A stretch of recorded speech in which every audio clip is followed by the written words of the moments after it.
పొట్ట విప్పి చూడు పర్రెలుండు పర్రెలుండు పర్రెలుండు కల్వకుంట్ల పనితనము కానరాదయ విశ్వదాభిరామ చింతమడక డ్రామ ఇట్లనే కనిపిస్తా ఉంది. బరాబర్ కనిపిస్తుంది. నిన్న మేడిగడ్డకు పోతే ఏముంది, ఇదివరకు రాక ఎవరిని పోనీయలే. కాంగ్రెస్ పార్టీ అధికారంలోకి వచ్చింది కదా, ఇక మేడిగడ్డకు పోయి చూస్తే ఏమున్నది, మేడిగడ్డ దేనికి పనికి రాకుండా కాళేశ్వరానికి ఇక తాళం వేసుకొని వచ్చు తప్ప మిగిలింది ఏం లేదు. 1 కోటి ఎకరాల మాగాణమని పచ్చి అబద్ధాలు చెప్పుకుంటా స్థిరీకరణ మన్ను మశాడమని అన్ని దొంగ మాటలు చెప్పి 1,00,000 కోట్ల రూపాయలు బూడిదలో పోసిండు కేసీఆర్. బూడిదలు ఏం పోయలే, మింగిడు కానీ జైలు వేసుకున్నాడు. ఇప్పుడు మళ్ళా నంగనాచి మాటలు ఇక ఎట్లా చెప్పినా కేసీఆర్ మనకు వరప్రదాయిని, కాళేశ్వర ప్రదాత, న్యూయార్క్ టైమ్స్ స్క్వేర్ కాడ దుబాయ్ బుర్జు ఖలీఫా మీద మొత్తం ప్రపంచంలోనే అతిపెద్ద ప్రాజెక్టు, ఎత్తిపోతల లిఫ్ట్ ఇరిగేషన్ ప్రాజెక్టు, దాంట్లో నేషనల్ జియోగ్రాఫిక్ ఛానల్లో డ్రోన్ షాట్స్, ఇంకా కొంతమంది యూట్యూబర్స్ తీసుకుపోయి ఇది కదా కేసీఆర్ అంటే ఇట్లా అన్నారు. ఏమైందయ్యా, కాళేశ్వరము అనే ఓ పాట. అయ్యో గలగల్ల పారేటి గంగమ్మ తల్లి వాళ్ళు వచ్చింది, మన నల్లరేగల్లకి పారించిన ఆడమ్మ అనే బయటవాయి మాటలు అని చెప్పారు.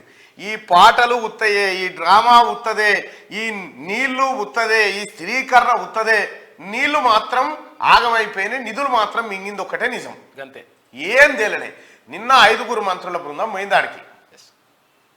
ఉత్తమ్ కుమార్ రెడ్డి గారు, పొన్నం ప్రభాకర్ గారు, కోమటిరెడ్డి వెంకటరెడ్డి గారు, పొంగులేటి శ్రీనివాసరెడ్డి గారు, దుద్దిల్ల శ్రీధర్ బాబు గారు, జీవన్ రెడ్డి గారు, వివేక్ గారు, వీళ్ళందరితో పాటు ఉన్నతాధికారులు ఈఎన్సీ దగ్గర నుంచి ఇంజనీర్లంతా, మళ్ళా ఎవరు కాంట్రాక్ట్ పట్టిన వాళ్ళంతా పోయి కాళేశ్వరం కాడి మేడిగడ్డ కాడికి పోతే ఏమున్నది ప్రజలారా, మొత్తం డొల్లా. మేడి పండు చూడు మేలిమయుండు టైప్లో ఉన్నది అనుకోరాదు. మేడిగడ్డ చూడు మేలిమయుండును, పొయ్యి చూస్తే పర్రెలుండును, కల్వకుంట చిత్రాలు అన్ని కావయా విశ్వదాభిరామ చింతమడక డ్రామ. ఇగో ఇదే పరిస్థితి కనిపిస్తూ ఉంది. నేను మొదటి నుంచి చెప్తానే ఉన్నా, ఈ కుండలు పెట్టి బాగోలు ఎత్తుకపోయినారు నాయన, మనకు అరచేతిలో వైకుంఠం చూపెట్టిండు కాళేశ్వరం అన్న. ఇక్కడ వాస్తవానికి కూడా మరి నిండియాలేమని ఇచ్చిరో తెలియదు కానీ మొత్తం కాళేశ్వరం తోటి మనకేం చెప్పారు కేసీఆర్, 1 కోటి ఎకరాలు భారతం, 1 కోటి లేదు, 2 పీసు లేదు. 90,000 కోట్ల రూపాయలు ఖర్చు పెడితే 90,000 ఎకరాలకు కూడా నీళ్ళు రాలే. అంటే 1 కోటి రూపాయలకి ఎకరా, 1 కోటి రూపాయలకి ఎకరా వార పెట్టినాయా సారు? పనిగల మేస్త్రి పందిరేస్తే కుక్కతో కదా కూలిపోయినట్టుగా 1 కోటి రూపాయలకు మనం 1,00,000 రూపాయలు పెట్టి మీకు దమ్ముంటే ఇంకా ఎవడైనా కాళేశ్వరం మీద, కాళేశ్వరం మహా అద్భుతం, మీకేమన్నా భ్రమలుంటే నేను సాదరంగా ఆహ్వానిస్తున్నా క్యూనిస్ కాడికి రండి. మంచి ఎక్స్పర్ట్ పోత్ మొగోలు ఎంత దారకారులు వస్తారో రండి. నిజంగా కాళేశ్వరమే ఖతర్నాక్ అయ్యేదంటే కేసీఆరే మాట్లాడేటోడు. మీ సన్నాసులారా మీకెందుకు అప్ప చెప్తుండే పని మాట్లాడమని.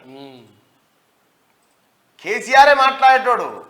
అటు రాముడు బంద్ అయిపోయింది ముచ్చట, హరీష్ రావు మూసుకున్నాడు, కేసీఆర్ మూసుకున్నాడు. ఈ కింద ఈ బిస్కెట్ డాగులు అన్నీ ఎదురుతా ఉన్నాయి. అంతే, ఈ బిస్కెట్ డాగుల పని మీకు కూడా అవుతుంది. మిమ్మల్ని చూసి ఆయన నవ్వుతా ఉంటాడు, వాళ్ళు చెప్పింది కరెక్టేరా అని చెప్పి. నిన్న కాళేశ్వరం కాడికి పోతే ప్రజలారా ఇప్పుడు పోయి చూసి రాపోర్రి.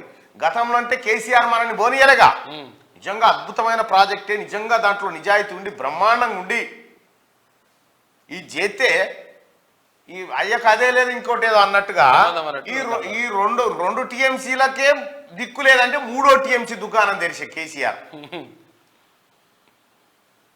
కేసీఆర్ కథ ఇట్లుంటది అన్నట్టు ఇప్పుడు బయటపడుతుంది, ఇక జీర్ణం అయితలేదు.